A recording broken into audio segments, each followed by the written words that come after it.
ಸ್ವಾಗತ. ಇದೇ ರೀತಿಯ ಉದ್ಯೋಗ ಮಾಹಿತಿಗಳಿಗಾಗಿ ಚಾನಲ್ನ ಸಬ್ಸ್ಕ್ರೈಬ್ ಮಾಡಿಕೊಡಿ. ಹಾಗೆ ಇದುವರೆಗೂ ಯಾರು ನಮ್ಮ ಟೆಲಿಗ್ರಾಮ್ ಮತ್ತು ವಾಟ್ಸಪ್ ಗ್ರೂಪ್ಗಳಿಗೆ ಜಾಯ್ನ್ ಆಗಿಲ್ಲ, ಈಗಲೇ ಜಾಯ್ನ್ ಆಗಿ ಹೆಚ್ಚಿನ ಉದ್ಯೋಗ ಮಾಹಿತಿಗಳಿಗಾಗಿ.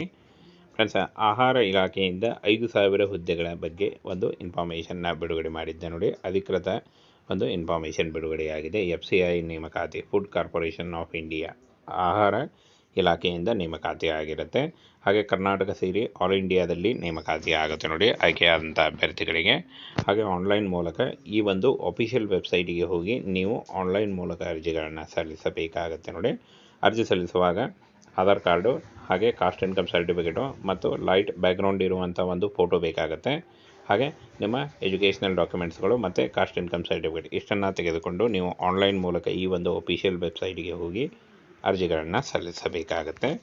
ಇನ್ನು ಭಾರತೀಯ ಆಹಾರ ನಿಗಮದಿಂದ ನೇಮಕಾತಿ ಆಗಿರುತ್ತೆ. ಇಲ್ಲಿ ನೋಡಿ ಫ್ರೆಂಡ್ಸ್, ಖಾಲಿ ಹುದ್ದೆಗಳು ನೋಡಿ, ವಾಚ್ಮ್ಯಾನ್ ಹಾಗೂ ಸಹಾಯಕ ಜನರಲ್ ಮ್ಯಾನೇಜರ್ ಹಾಗೂ ವರ್ಗ 3 ಅಂದರೆ ಗ್ರೂಪ್ 3 ವಿವಿಧ ಪೋಸ್ಟ್ಗಳಿಗೆ ನೇಮಕಾತಿ ಆಗಿರುತ್ತೆ ನೋಡಿ.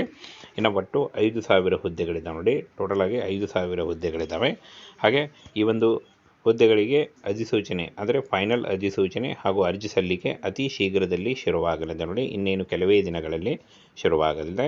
ಹಾಗೆ ಅರ್ಜಿ ಶುರುವಾಗುವಂಥ ದಿನಾಂಕವನ್ನು ಕೂಡ ಪ್ರಕಟ ಮಾಡಿದ್ದಾರೆ ನೋಡಿ. ಸೆಪ್ಟೆಂಬರ್ 2024ರಲ್ಲಿ ಈ ಒಂದು ಹುದ್ದೆಗಳಿಗೆ ಅರ್ಜಿ ಸಲ್ಲಿಕೆ ಶುರುವಾಗುತ್ತೆ ಅಂತ ಹೇಳಿದ್ದಾರೆ. ಅಧಿಕೃತ ಜಾಲತಾಣ ನೋಡಿ. ಈ ಒಂದು ಅಫಿಷಿಯಲ್ ವೆಬ್ಸೈಟಿಗೆ ಹೋಗಿ ನೀವು ನೇರವಾಗಿ ಅರ್ಜಿಗಳನ್ನು ಸಲ್ಲಿಸಬಹುದು. ಇನ್ನು ವಯೋಮಿತಿಯನ್ನು ನೋಡೋದಾದರೆ 25 ವರ್ಷದಿಂದ 27 ವರ್ಷದ ಒಳಗಿನವರು ಅರ್ಜಿಗಳನ್ನು ಸಲ್ಲಿಸಬಹುದು. OBC ಅಭ್ಯರ್ಥಿಗಳಿಗೆ 3 ವರ್ಷ ಮತ್ತು SC/ST ಅಭ್ಯರ್ಥಿಗಳಿಗೆ 5 ವರ್ಷಗಳ ವಯೋಮಿತಿ ಸಡಿಲಿಕೆ ಕೂಡ ಇರುತ್ತೆ. ಇನ್ನು ಅರ್ಜಿ ಶುಲ್ಕವನ್ನು ನೋಡೋದಾದರೆ 250 ರೂಪಾಯಿ ಅರ್ಜಿ ಶುಲ್ಕ ಇರುತ್ತೆ. SC/ST ಮತ್ತು PWD ಮಹಿಳಾ ಅಭ್ಯರ್ಥಿಗಳಿಗೆ ಯಾವುದೇ ರೀತಿಯ ಅರ್ಜಿ ಶುಲ್ಕ ಇರಲ್ಲ. ಈ ಒಂದು ಅರ್ಜಿ ಶುಲ್ಕವನ್ನು ನೀವು debit card, credit card, net banking ಮೂಲಕ ನೀವು ಕಟ್ಟಬಹುದಾಗಿರುತ್ತೆ. ಹಾಗೇನು ಏನು ಒಂದು ಅರ್ಹತೆ ಬೇಕಾಗುತ್ತೆ ಅಂತ ಹೇಳಿದಾರೆ ಇಲ್ಲಿ ನೋಡಿ. 8ನೇ ತರಗತಿ, SSLC ಹಾಗೂ ಡಿಪ್ಲೊಮಾ, ಯಾವುದೇ ಡಿಗ್ರಿ ಮತ್ತು ಇಂಜಿನಿಯರಿಂಗ್ ವಿಭಾಗದಲ್ಲಿ ಅಭ್ಯಾಸ ಮಾಡಿದಂಥ ಅಭ್ಯರ್ಥಿಗಳು ಕೂಡ ಅರ್ಜಿಗಳನ್ನು ಸಲ್ಲಿಸಬಹುದಾಗಿರುತ್ತೆ. ಆನ್ಲೈನ್ ಮೂಲಕ ಈ ಒಂದು ಅಫಿಷಿಯಲ್ ವೆಬ್ಸೈಟಿಗೆ ಹೋಗಿ ನೀವು ಅರ್ಜಿಗಳನ್ನು ಸಲ್ಲಿಸಬಹುದಾಗಿರುತ್ತೆ ನೋಡಿ.